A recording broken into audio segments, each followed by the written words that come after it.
menyebabkan nerakanya. Kemudian juga kita kemarin sudah bahas dalam usaha mencari pahala dalam pekerjaan kita, hadirkan niat ikhlas karena Allah. Jadi datang ke kantor, tentukan niatnya. Jadi niat itu semuanya menyebabkan proses pemberian pahala atau dosa. Ketika seseorang berniat bahwa dia bekerja untuk mencari nafkah karena Allah yang menyuruhnya mencari nafkah, menghidupkan anak dan istrinya, kemudian dia berniat agar dia tidak sampai jatuh ke dalam jurang meminta-minta sedekah, maka semua itu menyebabkan pahala di sisi Allah Subhanahu wa taala. Tapi kalau bekerja hanya sekedar datang kemudian tidak ada niat ibadah di dalamnya, maka itu hanya pekerjaan mubah dan bahkan bisa haram seandainya ada keinginan-keinginan yang menuju ke haram. Seperti ada keinginan untuk bekerja, mendapatkan gaji, lalu ingin berfoya-foya dengan gaji tersebut. Baik, kita lanjutkan bagaimana caranya agar kerja kita ini berpahala dan diridhai Allah Subhanahu wa taala. Berikutnya yaitu hendaknya seseorang tidak menunda-nunda pekerjaan yang diberikan untuknya. Artinya ini juga dalam rangka bagi mereka yang belum mendapatkan kerja, hendaknya mencari kerja. Dalam tanda kutip, jangan hanya berpangku tangan. Allah Subhanahu wa taala menyebutkan wabtaghi fima ataqallah ad-daral akhirah wa la tansa nasibaka minad dunya. Kata Allah, dan carilah apa yang telah Allah anugerahkan kepadamu dan jangan lupa tentang nasibmu di dunia. Jadi Allah suruh cari akhirat, tetapi jangan lupakan nasibmu di dunia. Jadi ini klausa kedua. Urusan mencari pekerjaan di dunia, klausa kedua. Urusan pertama kita adalah bersama Allah, memikirkan bagaimana caranya menyelamatkan diri di akhirat. Tetapi jangan lupakan nasibmu di dunia. Jadi maksud jangan lupakan nasibmu di dunia adalah carilah pekerjaan. Carilah sesuatu yang menyebabkan engkau bisa hidup dengan nyaman, engkau bisa berkeluarga. Jadi jangan menunda-nunda untuk mencari pekerjaan yang memang sudah waktunya kita mendapatkannya. Dalam hukum Islam perlu kita fahami bahwa anak laki-laki itu yang wajib dinafkahi sebenarnya itu hanya sampai berumur baligh saja. Itu dalam hukum asal atau hukum Islam yang sebenarnya, kita ini yang laki-laki, kita wajib dinafkahi oleh orang tua hanya sampai baligh saja. Sedangkan perempuan itu dinafkahi sampai dia menikah, baru selesai urusan nafkah harta. Maka dari zaman Nabi SAW, itu kita tahu dengan jelas sejarah bahwa Rasulullah itu sedari kecil sudah menggembala, mencari rezeki sendiri. Nah ini menunjukkan apa? Memang kita ini disuruh untuk mencari penghidupan. Nah kalau kita sudah dapatkan penghidupan itu dengan baik, maka janganlah ditunda-tunda untuk bekerja pada waktunya. Jadi ini akan mengakibatkan kehidupan kita akan berentet kerusakannya di saat menunda sesuatu yang telah menjadi beban kita. Apalagi dalam zaman sekarang, ada sebagian kecil orang kadang-kadang berprinsip kalau bisa lusa kenapa harus besok. Jadi ketika diberikan amanah untuknya, maka dia berprinsip kalau bisa lusa dikerjakan kenapa harus besok. Padahal dia akan terus mendapatkan beban baru. Sedangkan yang hari ini dia belum selesaikan. Nah inilah ciri-ciri orang yang akan susah untuk memanage pekerjaannya.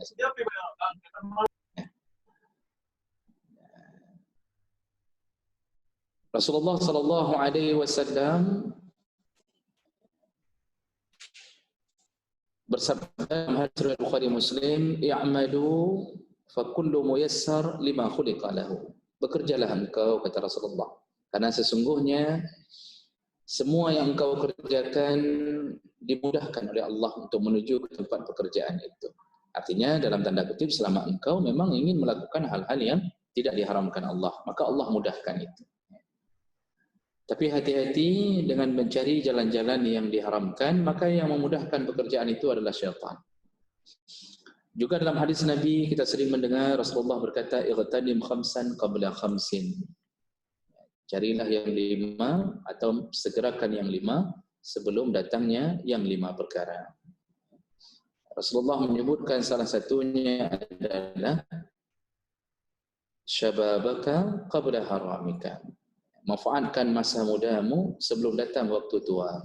Kita tahu bahawa masa muda adalah masa kita mencari penghidupan, masa kita mengisi-ngisi semua yang kita inginkan dalam persiapan menuju hari tua kita.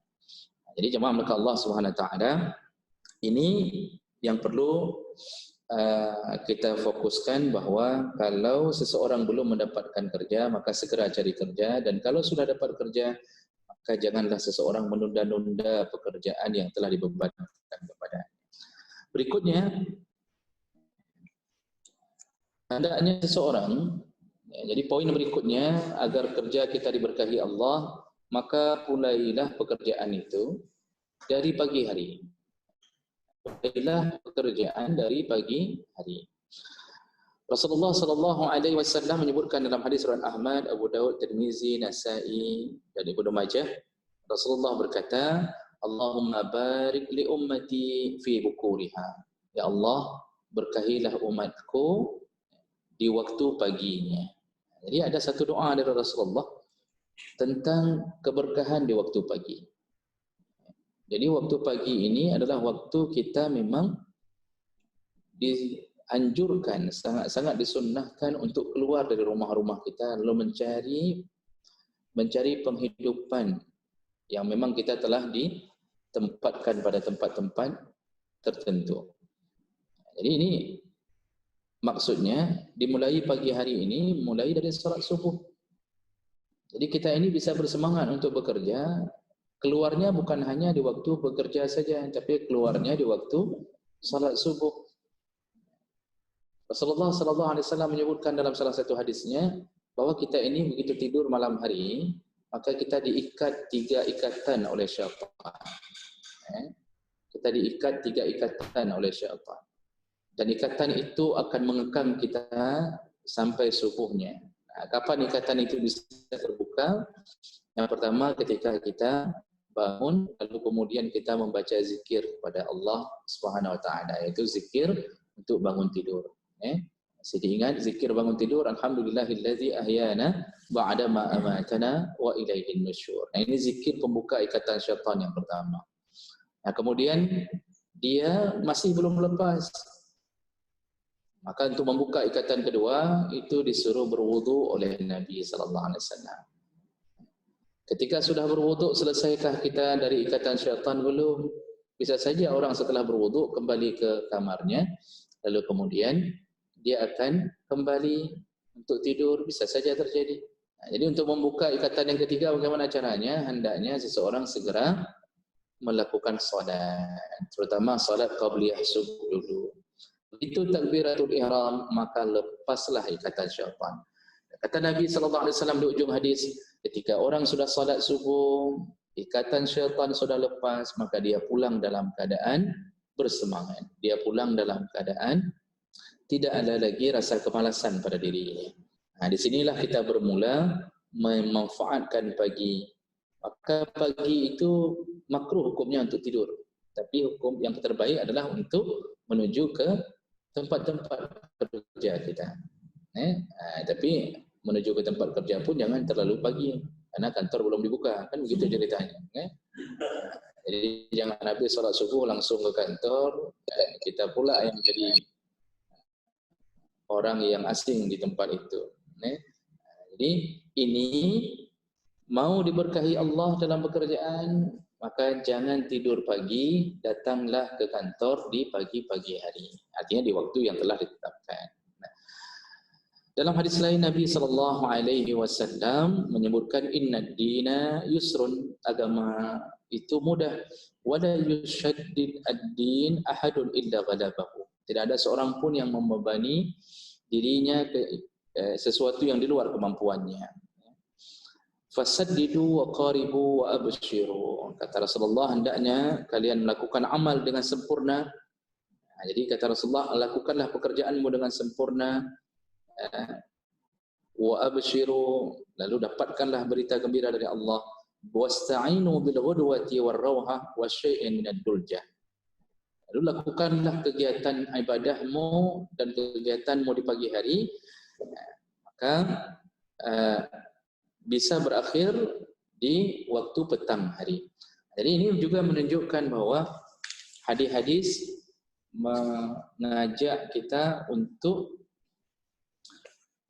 melakukan pekerjaan itu dimulai dari pagi harinya. Nah, kemudian jemaah melakukan Allah Subhanahu wa taala, ada berikutnya yang harus kita perhatikan adalah ketika kita sudah diberikan satu pekerjaan, maka bersemangatlah untuk menjaga pekerjaan tersebut. Jadi pertama tadi datang pagi-pagi itu maksudnya jagalah waktu. Jadi jangan berkhianat dengan waktu. Kemudian bersemangatlah ketika kita melakukan pekerjaan. Rasulullah berkata dari hadis Anas bin Malik radhiyallahu anhu, qala Rasulullah sallallahu alaihi wasallam, Rasulullah pernah berdoa, Allahumma inni a'udzubika minal ajazi wal katsali. Ya Allah, aku berlindung kepadamu daripada pekerjaan atau sesuatu yang membuatku lemah, wal kasal, dan sesuatu yang membuatku malas. Jadi kalau sudah masuk kantor itu semangat. Artinya semangat untuk menghalalkan gaji. Jadi berusahalah berfikir, semangat kita bekerja itu untuk menghalalkan gaji kita. Kadang-kadang orang antara jadi tidak jadi melakukan pekerjaan, padahal itu sebuah kewajiban untuknya. Jadi seakan-akan tidak mau pergi, apalagi kalau dia punya hal-hal di rumahnya yang menyebabkan dia malas untuk pergi. Padahal ini salah satu kewajiban kita adalah melakukan apa yang telah diamanahkan. Dan yang membuat itu bisa diselesaikan adalah dengan melakukan pekerjaan disertai dengan semangat. Nah, semangat ini akan membuahkan hasil. Jadi dengan datang pagi-pagi lalu kita melakukan hal-hal yang disuruh oleh Allah, diiringi dengan semangat, maka hasilnya kita pertama bisa menghalalkan apa yang kita dapatkan. Dan berikutnya tentunya ini kita pulang dalam keadaan seorang muslim yang kuat. Jadi jemaah melakukan Allah Subhanahu wa taala, kalau seandainya kita sudah masuk ke dalam dunia pekerjaan ini, hindarkan penyakit malas, hindarkan penyakit merasa membosankan. Ya. Jadi ada orang sebahagian merasa bosan dengan pekerjaannya. Padahal dulu waktu dibuka tes dia yang paling depan. Jadi ketika dibuka tes 1.000 orang untuk mendaftar, 1.000 orang mendaftar, yang diterima 1 orang. Dia pula sampai loncat-loncat untuk bisa mendapatkan pekerjaan ini. Ketika sudah dapat pekerjaan, mulailah dia melalaikan pekerjaannya. Dan inilah sifat manusia. Jadi manusia itu selalu merasa enak di tempat yang dia tidak berada. Jadi manusia itu selalu merasa nyaman di tempat dia tidak berada. Dulu dia waktu di luar perusahaan, dia bermimpi-mimpi untuk bisa masuk perusahaan. Dia merasa seakan-akan dia akan nyaman bekerja di dalam perusahaan, lalu dia akan begini, dia akan begini. Tapi ketika dia sudah berada di dalamnya, lalu dia merasa seakan-akan di luar perusahaan lebih enak kerjanya. Di sini terlalu terbeban, kadang-kadang waktunya terlalu disiplin. Inilah yang Allah maksud bahwa innal insana khuliqa halu'a. Manusia itu selalu diciptakan dalam keadaan berkeluh kesah. Jadi serba salah. Serba salah. Pokoknya syaitan ada saja cara untuk menurunkan semangat dia bekerja. Selalu pikirannya terbayang-bayang hal-hal yang dia sedang tidak hadapi. Dulu cari kerja. Jadi dari SD itu sudah dibayang-bayangi hidup untuk cari kerja. Masuk SMP, dia tidak merasa nyaman di SMP. Lalu dia ingin masuk SMA segera agar merasa lebih dewasa, agar bisa melakukan sesuatu. Di SMA pun kurang nyaman, dan lalu dia ingin mendapatkan kebebasan untuk berkuliah. Di waktu kuliah sudah terbayangkan kalau dapat kerja dengan gaji sekian, dia akan begini, dia akan begini. Nah, angan-angannya terus berlanjut. Nah, ketika dia sudah dapat pekerjaan, ternyata angan-angannya berbicara lain. Apa yang dia rindukan setelah dia dapatkan pekerjaan, dia merindukan untuk segera pensiun. Dia merindukan untuk MPP. Betul kan MPP itu? Iya. Jangan salah-salah saya nanti MPM pula. Nah, jadi dulu mencari kerja, begitu dapat kerja merindukan pensiun. Dia membayangkan kalau pensiun, masya Allah, di rumah tinggal duduk-duduk saja, kemudian gaji keluar dengan sendirinya. Atau dia membayangkan dia dapatkan pesangon 1,5 M. Jadi hal-hal seperti ini terus dibayangi syaitan. Dan apa yang terjadi? Karena bayangan-bayangan ini selalu menghantuinya, maka di dalam dunia pekerjaannya dia tidak bersemangat.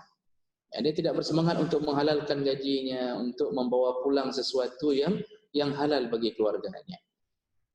Maka terjadilah, kadang-kadang gara-gara ini terjadilah urusan-urusan yang sebenarnya tidak layak untuk dilakukan. Jadi jemaah maka Allah Subhanahu wa taala, janganlah kita ditakut-takuti syaitan dengan perasaan malas untuk melakukan pekerjaan yang telah dibebankan oleh kita. Nah, kemudian hal yang terakhir untuk hari ini, setelah ini kita ada waktu mungkin lebih panjang untuk bertanya jawab, karena ada beberapa pertanyaan yang kemarin kita belum selesaikan ya. Baik, saya selesaikan satu poin lagi insya-Allah tentang bagaimana agar kerja kita ini bisa berbuah pahala di sisi Allah, yaitu muraqabatullah ta'ala fi a'malina. Di saat kita bekerja, maka selalulah pasang perasaan bahwa Allah selalu memantau kita. Jadi selalu jaga-jaga dalam situasi apapun, Allah itu sedang melihat kita. Nah, Allah Subhanahu wa taala menyebutkan huwa ma'akum aynama kuntum wallahu bima ta'maluna basir. Surah Al-Hadid ayat 4, Allah mengatakan, sangguh Allah dimanapun engkau berada, maka dia ada. Allah selalu bersamamu dimanapun engkau berada. Wallahu bima ta'maluna basir. Dan Allah maha melihat apa yang sedang engkau lakukan. Jadi pasang sifat ini di dalam kantor-kantor kita. Pasang sifat ini sebagaimana kita mengetahui bahwa kita sedang dikontrol melalui CCTV. Kita ini kadang-kadang bekerja kalau dikontrol melalui CCTV, kita tahu CCTV itu muaranya adalah ke kantor kepala atau ke kantor direktur, maka kita berusaha untuk tidak meninggalkan kursi kita. Kalaupun kita meninggalkan kursi kita, kita akan pasang patung agar seakan-akan itu adalah kita. Sampai begitunya kita takut kepada para pimpinan kita. Atau kita akan menutupi CCTV, pura-pura CCTV-nya jatuh, atau tiba-tiba CCTV-nya gelap agar kita tidak nampak bahwa kita telah ke kedai kopi. Kan begitu ceritanya. Itu saking takutnya kepada para pimpinan kita. Tapi kita tidak sadar bahwa ada zat yang selalu melihat kita, melihat apa yang kita kerjakan, layakkah kita mendapatkan harta yang halal yang kita bawa pulang, dan itu adalah Allah Subhanahu wa taala. Jadi Allah ini berada dimanapun kita berada.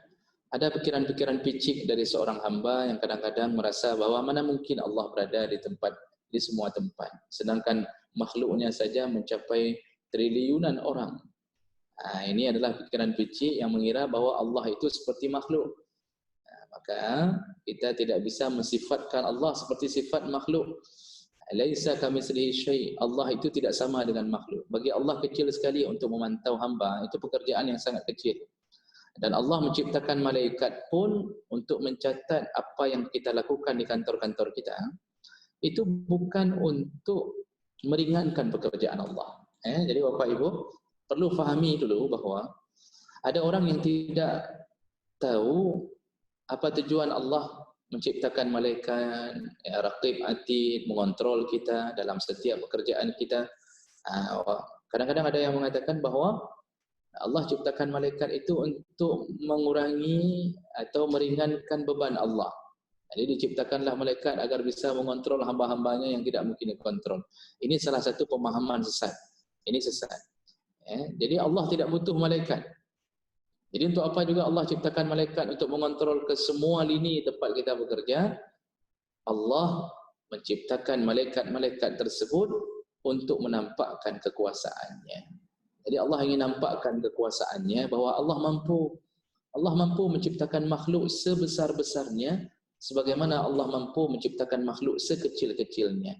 Dan dimanapun kita berada ada malaikat yang bersama kita dan itu adalah bahagian daripada kekuasaan Allah Subhanahu wa taala.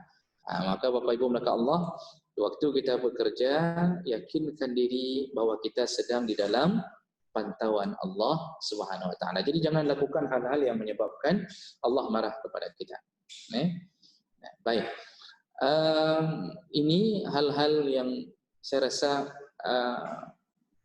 kita pertegas untuk hari ini dan mungkin kita bisa sambung untuk memperjelas. Kita sambung dengan pertanyaan. Jadi kita beri waktu porsi untuk bertanya lebih banyak karena saya lihat kemarin ada beberapa pertanyaan yang tidak terjawab.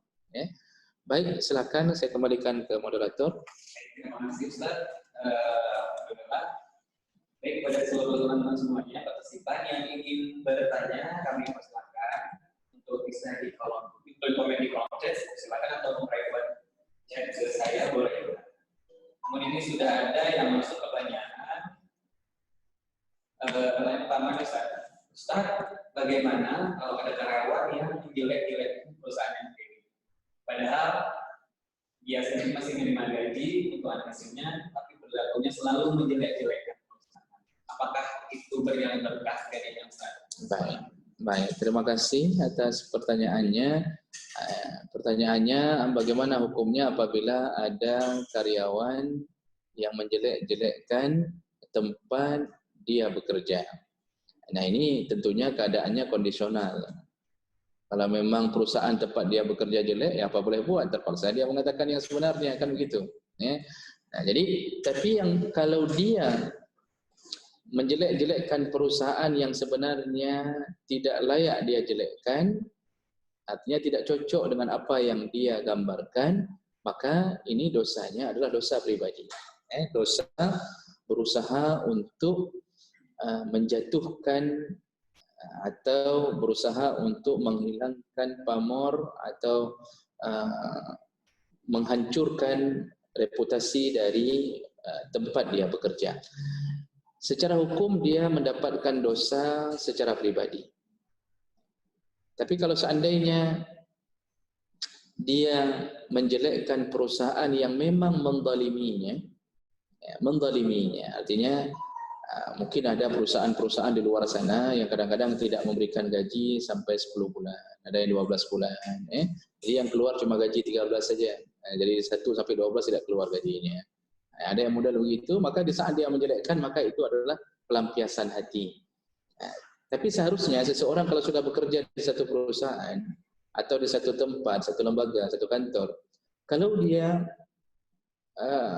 tidak ingin berketerusan dalam ketidaknyamanan itu, maka sebaiknya dia resign.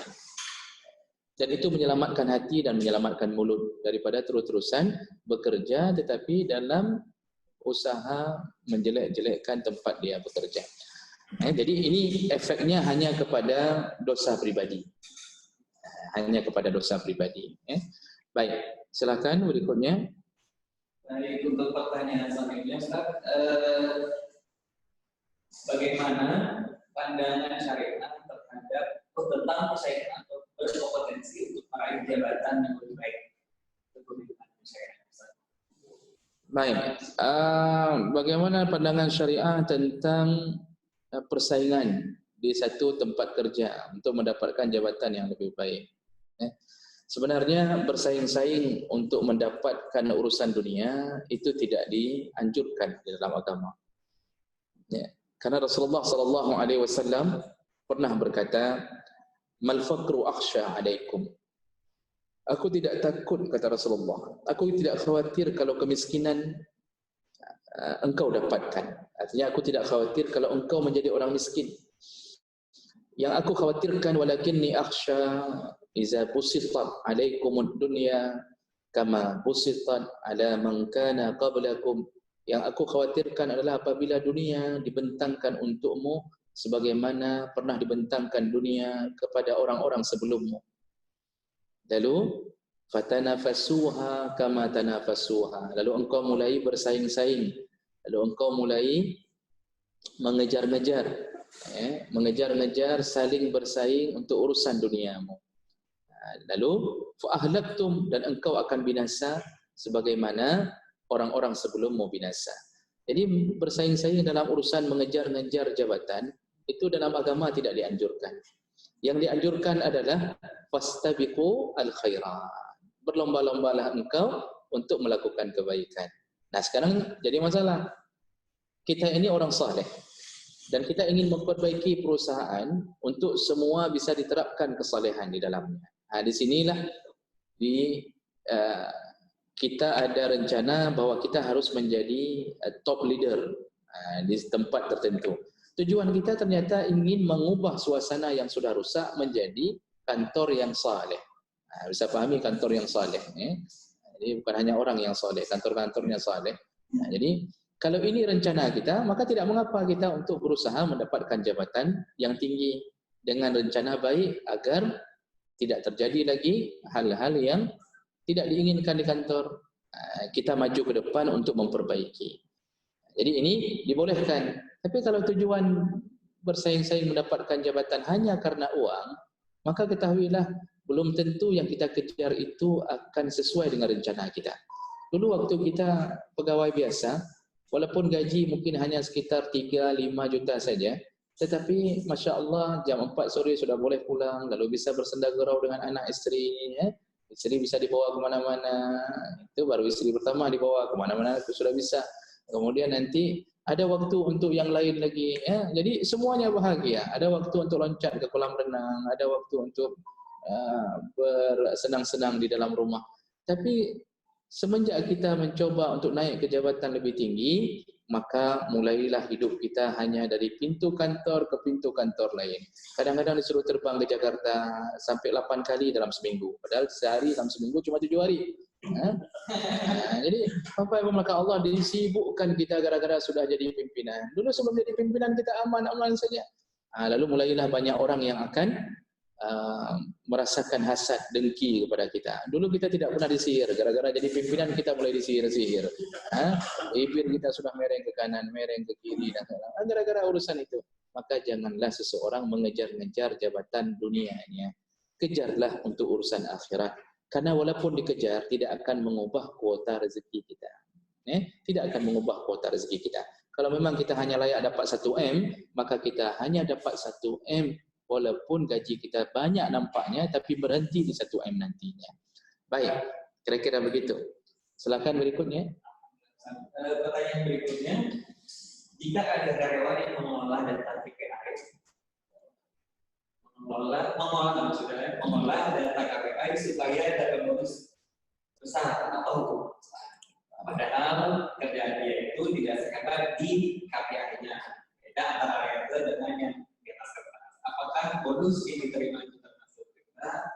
Dan bagaimana nasib teman-temannya yang lain? Baik. Apabila ada seseorang, insya-Allah ini pertanyaannya ini sangat menyinggung ini. Ini maksudnya menyinggung teman-teman maksudnya. Baik, kalau ada seseorang mengubah-ubah nilai KPI atau KPI? Baik, memang nilai KPI. Tapi saya tidak tahu apa itu KPI. Tidak penting bagi saya untuk tahu. Oh, nilai hasil kerja. Apa? Baik. Ya, jadi KPI-nya atau KPI-nya dirubah. Yang dia buat di situ bahwa dia bekerja dengan giat, masuk 24 jam, orang lain masuk cuma 12 jam. Lalu untuk mendapatkan gaji lebih atau ada prestise tertentu dia dapatkan. Dia rubah tidak sesuai dengan apa yang dia kerjakan. Apa hukumnya? Ini bukan termasuk riba, tetapi termasuk memakan sesuatu yang haram, yang tidak sesuai dengan apa yang dia kerjakan. Dan ini juga termasuk dosa penipuan. Jadi selain makan haram, dia juga termasuk menipu. Rasulullah sallallahu alaihi wasallam berkata, "Man ghasya falaysa minna." Barang siapa yang melakukan ghish atau penipuan dalam pekerjaan apapun, maka dia bukan termasuk umatku. Jadi orang yang merubah-rubah KPI itu yang tidak sesuai dengan kerja dia, padahal dia kantornya di kebun sawit, kantornya di sawah, tetapi ngakunya di KPI selalu masuk tepat waktu, kemudian dia mengaku bekerja, outputnya sekian-sekian, padahal tidak ada, maka dia telah melakukan penipuan. Ketika dia melakukan penipuan itu, maka dia telah termasuk orang-orang yang tidak diakui sebagai umat Muhammad sallallahu alaihi wasallam. Dan ini dosanya berefek panjang. Ya, pertama dosa kepada Allah, yang kedua dosa khianat kepada kawan-kawan kerja. Ya, jadi kawan kerja yang sudah betul-betul bekerja, ternyata rapornya sama. Apakah kita bisa menerima seandainya dalam satu lokal, dalam satu ruang, hasil orang yang menyontek sama hasilnya dengan orang yang tidak menyontek? Maka siapa yang dizalimi? Orang yang tidak menyontek. Orang tidak menyontek dizalimi oleh orang-orang yang menyontek. Nilai sama-sama dapat A, tetapi satu hasil pekerjaan benar-benar sendiri, yang kedua hasil pekerjaan daripada melakukan kecurangan. Maka dia selain daripada dosa kepada Allah, juga dia dosa kepada teman-temannya, ya, telah mengkhianati teman-temannya sendiri. Maka sebaiknya jangan lakukan ini. Yang sudah terjadi, maka segeralah taubat sebelum datangnya malaikat Israel di depan mata. Jangan sampai keluar kantor tiba-tiba kejedot pintu, langsung datang malaikat di situ. Maka menyesallah dia nantinya. Baik, berikutnya. Baik, pertanyaan berikutnya Ustaz, ini ada sedikit pertanyaannya, apa hukumnya kita menerima gaji dari perusahaan yang aktivitasnya dagang, tapi perusahaan tersebut salah satu kalimatnya menerima bunga dari bank. Baik, apa hukumnya kita menerima gaji dari salah satu lembaga atau kantor yang melakukan satu bisnis halal tentunya, ya, satu bisnis halal yang pertama, tapi ada bantuan dari bank, Nah, Bapak Ibu yang dimuliakan Allah, kita ini di saat kita bekerja di satu perusahaan dan kita tahu secara zahir bahwa perusahaan ini bergerak di dalam memproduksi sesuatu yang halal. Seperti misal perusahaan kita memproduksi sesuatu yang halal, yaitu pupuk. Nah, dan juga selain itu kita juga tahu bahwa background berdirinya perusahaan tertentu ternyata ada bantuan dari lembaga-lembaga riba. Nah, apakah gaji kita juga ikut haram dengan mengetahui bahwa ada bantuan dalam mendirikan usaha itu dari bantuan riba? Bapak Ibu maka Allah, kita ini tidak dilibatkan ke dalam dosa perusahaan tersebut yang sifatnya tanggung jawab perusahaan saja. Tidak dilibatkan. Jadi kita hanya bergerak sesuai dengan gaji kita sendiri saja. Ini misal ada perusahaan didirikan dengan modal, memang modal dari dunia riba. Tapi setelah perusahaan itu bergerak di dalam dunia yang halal, maka di saat kita mendaftar, tentunya kita diberi informasi bahwa dia bergerak di dalam produksi yang halal saja. Maka kita hanya berhubungan dengan kerja kita saja. Kita tidak berhubungan dengan level sebelum kita bekerja. Jadi kita tidak peduli dia mendapatkan modal dari mana, tapi selama dia bekerja melakukan hal yang halal, maka kita pun mendapatkan gaji halal di dalam urusan tersebut. Karena untuk urusan yang belakang tadi, modal dari dunia haram contohnya, itu urusan pendiri, itu urusan pengelola. Jadi ini batasan kita bekerja. Artinya kita dapatkan gaji halal selama perusahaan itu bergerak di dalam dunia yang halal. Nah, baik, kira-kira begitu. Lanjut. Untuk pertanyaan selanjutnya, bagaimana sikap kita yang ternyata ketika mengetahui kesalahan-kesalahan di tempat kerja kita yang sudah diketahui oleh manajemen atau pimpinan, namun ditutupi untuk kelangsungan perusahaan. Baik, kita mengetahui ada hal-hal yang dalam pandangan agama terjadi maksiat atau dosa di dalam tempat kita bekerja. Tetapi dosa itu ditutup-tutupi oleh perusahaan untuk melanjutkan kerja, agar bisa tetap eksis dan bisa hidup perusahaan tersebut. Bagaimanakah sikap kita menghadapi ini? Nah, ini kita kembali dulu ke hadis Nabi SAW. Rasulullah berkata, "Man ra'a mungkaran falyughayyirhu biyadihi." Barang siapa yang melihat satu kemungkaran, maka hendaknya dia mencegahnya dengan tangannya.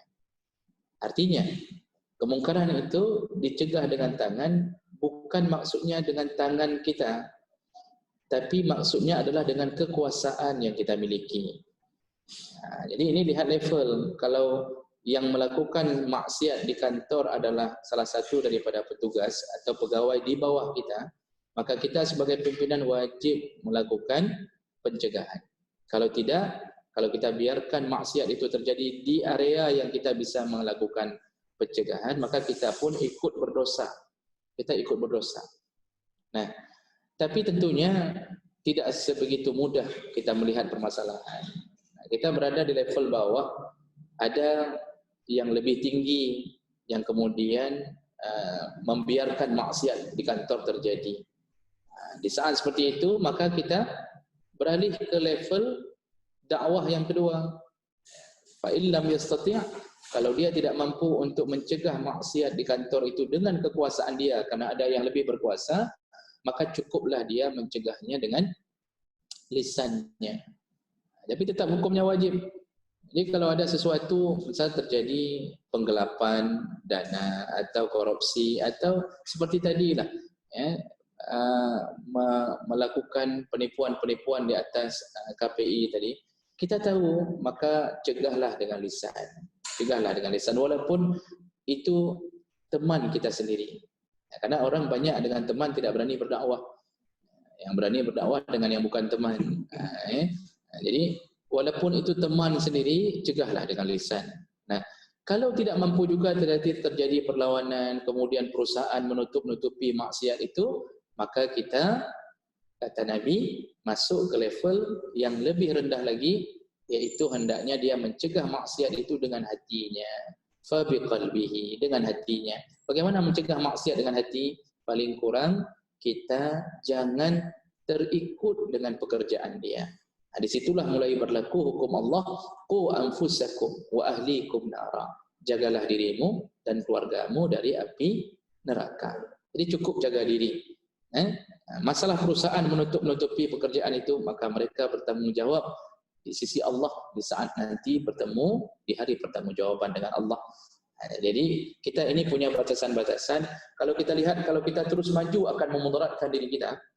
Misal kita tahu perusahaan ini bekerja di bidang yang halal, tapi profil di dalamnya yang bermasalah. Misal, kalau kita terus maju, kita yakin bahwa kita akan dimutasi ke Papua. Jadi kalau kita terus maju untuk mencegahnya, kita yakin minggu depan kita sudah pindah ke Papua. Di Papua ditaruh di tempat pemberontakan OPM. Jadi di saat kita tahu seperti itu, maka cukuplah jaga diri. Dan dengan cara dalam hati tetap terpasang rasa tidak suka, yaitu kita mencegah dengan hal yang paling lemah dari diri kita. Tapi ini baru boleh lakukan seperti ini setelah mencegah dengan tangan dan lisan. Ini orang belum apa-apa, tidak cegah dengan tangan, tidak cegah dengan lisan, dia hanya diam saja. Ini belum sampai ke level itu. Wajib menahan maksiat dengan kekuasaan lebih dahulu. Baik. Kira-kira begitu. Pertanyaan selanjutnya, bagaimana sikap kita jika menemukan pimpinan di suatu perusahaan belum masuk dalam kriteria orang-orang yang bertanggung, karena semua perusahaannya akan mempengaruhi bawahannya. Baik, kalau kita berada di bawah pimpinan yang belum masuk kategori yang kita anggap takut kepada Allah atau bertakwa, Allah Subhanahu wa taala menyebutkan ati'ullah, taatlah engkau kepada Allah, wa ati'ur rasul, taatlah engkau kepada rasul. Jadi ini dua perkara dulu yang Allah sebutkan dengan bahasa ati'u, taatlah engkau, menunjukkan ati'u itu mutlak taat. Kalau ke Allah dan Nabi itu mutlak taat. Ya, karena tidak ada kekurangan yang bentuknya maksiat sekecil apapun pada Allah dan Nabi. Tapi ketika menyebutkan ulil amri, pimpinan, Allah tidak lagi memakai kalimat ati'u. Jadi bunyi ayatnya, ati'u Allah wa ati'u Rasul wa ulil amri minkum. Allah tidak lagi pakai kalimat ati'u. Kenapa Allah tidak lagi pakai kalimat ati'u? Karena ulil amri ini tergantung bagaimana karakter si ulil amri tadi. Kalau dia orang yang saleh, maka wajib taat pada kita untuk mengikuti semua perintahnya. Kalau dia bukan orang yang saleh, maka tidak wajib taat kepadanya, terutama dalam perkara-perkara untuk melakukan maksiat. Nah, jadi jangan sampai gadaikan iman gara-gara kerja, Bapak Ibu maka Allah. Jadi misal contohnya ada sebuah perintah untuk bermaksiat berjamaah.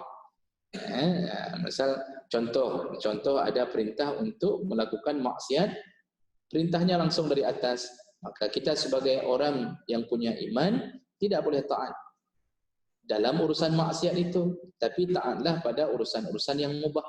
Dalam urusan kerja wajib taat. Kalau disuruh masuk jam 7, masuk jam 7. Jangan masuk jam 7 kurang 5, itu kurang taat juga.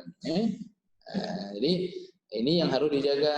Jadi kalau dalam urusan sudah suruh bermaksiat tidak boleh lagi.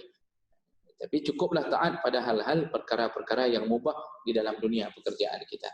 Oh, kalau kita dipaksa, maka lebih baik mundur, resign, mengundurkan diri dari pekerjaan daripada melanjutkan maksiat yang dipaksa. Baik, kira-kira begitu. Baik, Ustaz. Pertanyaan berikutnya, apakah benar potongan zakat yang dipotong dari gaji karyawan yang dipotong di tiap bulannya termasuk dalam kategori zakat? Baik. Ini tentang zakat yang dipotong langsung dari gaji. Ya, per bulannya. Ya, Bapak Ibu maka Allah, zakat ini sebenarnya aturan dasarnya baru mengeluarkan zakat setelah mencukupi 2 syarat. Syarat yang pertama yaitu sampainya nisab. Sampai nisab. Nisab itu batasan ambang harta kapan harus dikeluarkan zakat. Nah, dalam zakat profesi ini kita yang bekerja ini tentunya yang dibicarakan adalah zakat dari profesi kita, atau disebut dengan zakat profesi. Dalam zakat profesi, jumhur ulama mengatakan ukuran nisabnya adalah emas, yaitu sebanyak 85 gram emas. Di 85 gram emas itu kalau ukuran dengan manyam dibagi 3, karena satu manyam 3 gram, maka sekitar 28 manyam. Kalau satu manyamnya sekitar 2 jutaan, berarti bagi kita yang bergaji, kalau menghitung dalam setahun jumlah gaji mencapai 28 kali 3 tadi, berarti sekitaran 55-an juta. Sekitar 55-an juta. Kalau kita hitung gaji kita mencapai seperti itu, maka kita telah terkena nisab untuk mengeluarkan zakat. Cuma terjadi khilaf lagi, apakah itu neto atau bruto? Di sisi Yusuf Qardawi, Syekh Yusuf Qardawi mengatakan hitungannya bagi kita yang punya harta bergaji seperti ini, maka lebih baik dihitung bruto, artinya lebih baik kenakan zakat.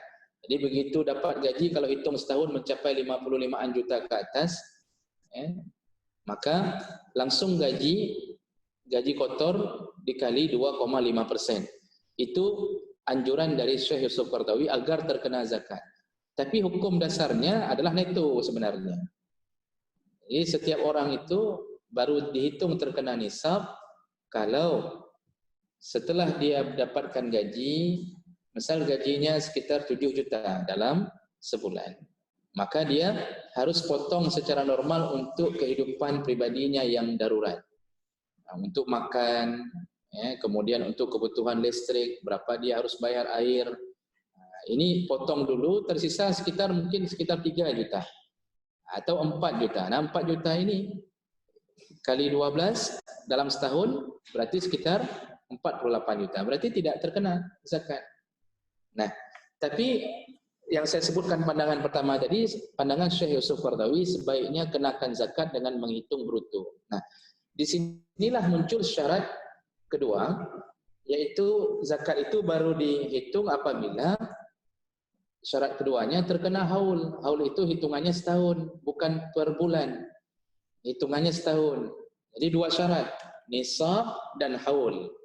Jadi kapan zakat itu dikeluarkan? Selayaknya. Selayaknya per tahun. Selayaknya per tahun. Nah, kemudian muncullah kebijaksanaan di kantor-kantor, banyak lembaga menerapkan ini, dipotong tiap bulan. Apa hukumnya dipotong setiap bulan? Samakah dengan potongan setiap tahun? Di sini juga dalam kitab Fiqh Zakat punya Yusuf Qaradawi, beliau mengatakan apabila ditakutkan kalau menunggu setahun dikhawatirkan tidak terbayar atau terkendalanya pembayaran karena mungkin takut habis duluan segala macam, maka dibenarkan untuk menghitung zakat per bulan. Tapi otomatis hitungan zakat per bulan dihitung seperti setahun. Jadi kalau setahunnya kena berapa sekitar? Berarti bagi 12, itulah yang boleh dipotong dari pegawai. Jadi misal 2,5% dari gaji 50 juta. Berapa itu 2,5% dari 50 juta? Nah, misal kenanya berapa? Sekitar, kalau kita anggap sajalah sekitar 2 jutaan misal. Maka 2 jutaan dibagi 12 bulan. 2 jutaan dibagi 12 bulan, ya mungkin hampir sekitar 175.000. Itulah yang boleh dipotong dari gaji pegawai. Jadi dicocokkan dengan hitungan per tahun, baru dibagi 12. Jadi tidak boleh perusahaan motong asal-asalan tanpa menghitung gaji si pegawai tadi. Karena pegawai pun berbeda-beda. Ada yang tidak layak kena zakat, Pak. Contoh ada perusahaan kerja dengan gaji 2,5 juta. Ini otomatis nggak kena zakat. Karena kalau dihitung pun gaji dia bruto, dihitung gajinya secara kotor. Kalau dikali 12 pun, kalau gaji cuma 2 juta, 3 juta, gaji 3 juta. 3 kali 12 cuma 36 juta. Tidak sampai nisab, maka dia tidak terkena zakat. Nah, jadi boleh memotong per bulan, tetapi tetap standarnya adalah standar 2,5% dari gaji per tahun. Baik, kira-kira begitu.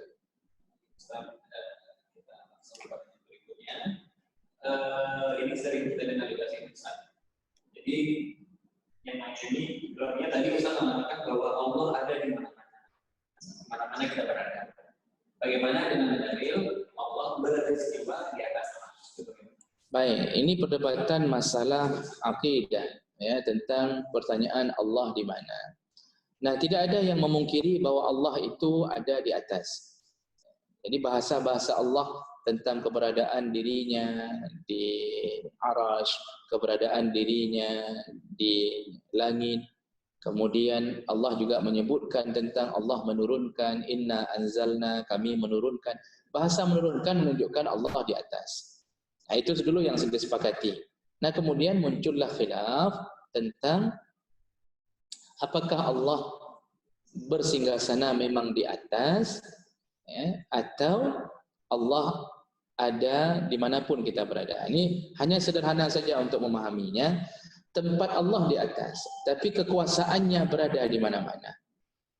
Jadi itu kalimat intinya. Tempat Allah itu memang di atas, dan kita pun tidak bisa mengatakan bahwa Allah itu punya kursi khusus, punya arash, dia bersinggasana. Karena dengan mengatakan Allah bersinggasana di atas kursi tertentu, ini telah menunjukkan bahwa kita telah menyamakan Allah dengan makhluk. Karena cuma makhluk yang perlu kursi, cuma makhluk yang perlu tempat. Allah tidak membutuhkan tempat. Jadi Allah di atas kita dengan kesepakatan bahwa Allah di atas kita. Tapi kekuasaannya ada di mana-mana. Jadi bukan zat Allahnya yang berada di mana-mana, di kantor, bukan zat Allahnya, tetapi kekuasaannya yang berada di mana-mana. Dan ini menunjukkan bahwa kita selalu di dalam pantauan Allah Subhanahu wa taala. Jadi janganlah sampai seseorang sampai membacok gara-gara urusan memikirkan Allah di mana. Karena ini kita punya batasan untuk berfikir. Jadi cukuplah yakini bahwa Allah itu ada di atas kita tanpa membutuhkan tempat tertentu, karena Allah bukan makhluk biasa. Allah bukan makhluk yang sama seperti makhluk yang lain. Baik, lanjut. Saya punya waktu 5 menit. Baik, para partisipan semuanya, kita masih ada waktu sekitar 5 menit lagi. Yang ingin bertanya, kami persilakan. Nah, ini ada satu lagi. Menyambung yang KPI tadi, Ustaz. Nah, ketika apabila pengisian KPI itu dilakukan di bulan Ramadan, apakah menyebabkan puasanya batal? Baik, nah, ini lebih menarik lagi singgungannya ya. Apabila kita menipu informasi di KPI tadi saya katakan bahwa itu telah melakukan kebohongan terhadap Allah dan bisa melakukan kebohongan terhadap pengkhianatan terhadap teman-temannya. Nah, sekarang bagaimana hukumnya seandainya informasi bohong di KPI tadi kita isi di bulan Ramadan? Apakah puasa kita batal atau tidak? Ini untuk melihat sisi hukum puasa batal atau tidak. Dalam satu ibadah, kita tahu ibadah itu batal atau tidak dengan melihat syarat dan rukun. Apabila terjadi salah satu pelanggaran pada syarat dan rukun, maka batallah puasanya, atau batallah salatnya, atau batallah hajinya kalau tidak terpenuhi syarat dan rukun. Nah, sekarang kita lihat apakah menipu termasuk rukun puasa, apakah menipu termasuk syarat sah puasa atau tidak. Ternyata tidak termasuk. Jadi yang sifatnya kerja-kerja maksiat di dalam Ramadan itu tidak termasuk pada syarat sah dan rukun puasa. Jadi kalau ditanya apakah puasanya batal, jawabannya tidak batal. Puasanya tidak batal. Cuma walaupun tidak batal, dengan dia menipu di atas kertas KPI tadi, maka dia telah membatalkan pahala, bukan membatalkan puasa, tapi membatalkan pahala puasanya. Dan ini berdasarkan dalil. Nabi SAW menyebutkan, man lam yada' qaulaz zur, barang siapa yang tidak meninggalkan perkataan bohong atau perkataan buruk, termasuk bohong di dalamnya, wal amal bihi, dan tidak meninggalkan perbuatan buruk, falaisa lillahi hajatun fi ayyada' ta'amahu wa syarabah. Maka kata Allah, tidak perlu dia menahan makan dan minumnya. Apa maksudnya? Tidak usah puasa saja, kata Allah. Bagi mereka yang masih berbohong di siang Ramadan, di malam Ramadan, atau perbuatan buruk dari mulut yang lain, maka tidak usah puasa. Jadi enggak akan diterima puasanya. Jadi kalau begitu, puasanya sah, tidak batal, tetap silahkan lanjutkan. Arti tidak batal, tidak perlu qadha.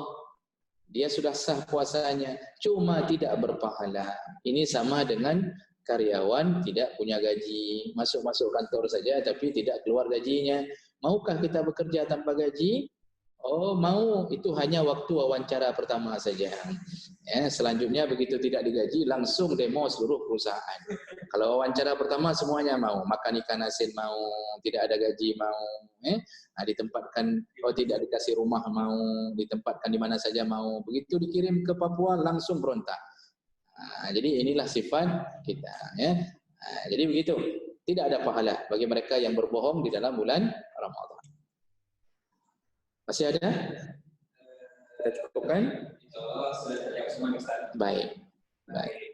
Terima kasih teman-teman semuanya partisipan yang sudah ikut berpartisipasi di kajian kita pada hari ini. Insyaallah kita bertemu di pertemuan depan.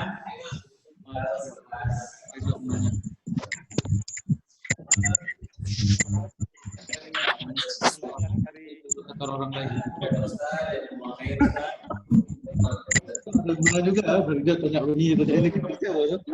Terima kasih banyak atas segala perhatian, dan semoga yang telah ikut berpartisipasi, akan belajar bersama, semoga menjadi catatan pahala di sisi Allah Subhanahu wa taala. Walaupun kita berbeda tempat, tapi Allah tidak menyanyiakan amal baik kita. Dan semoga Allah kumpulkan kita kembali dalam surga. Subhanakallahumma wa bihamdika asyhadu an la ilaha illa anta astaghfiruka wa atubu ilaik. Wassalamu alaikum warahmatullahi wabarakatuh. Waalaikumsalam warahmatullahi wabarakatuh.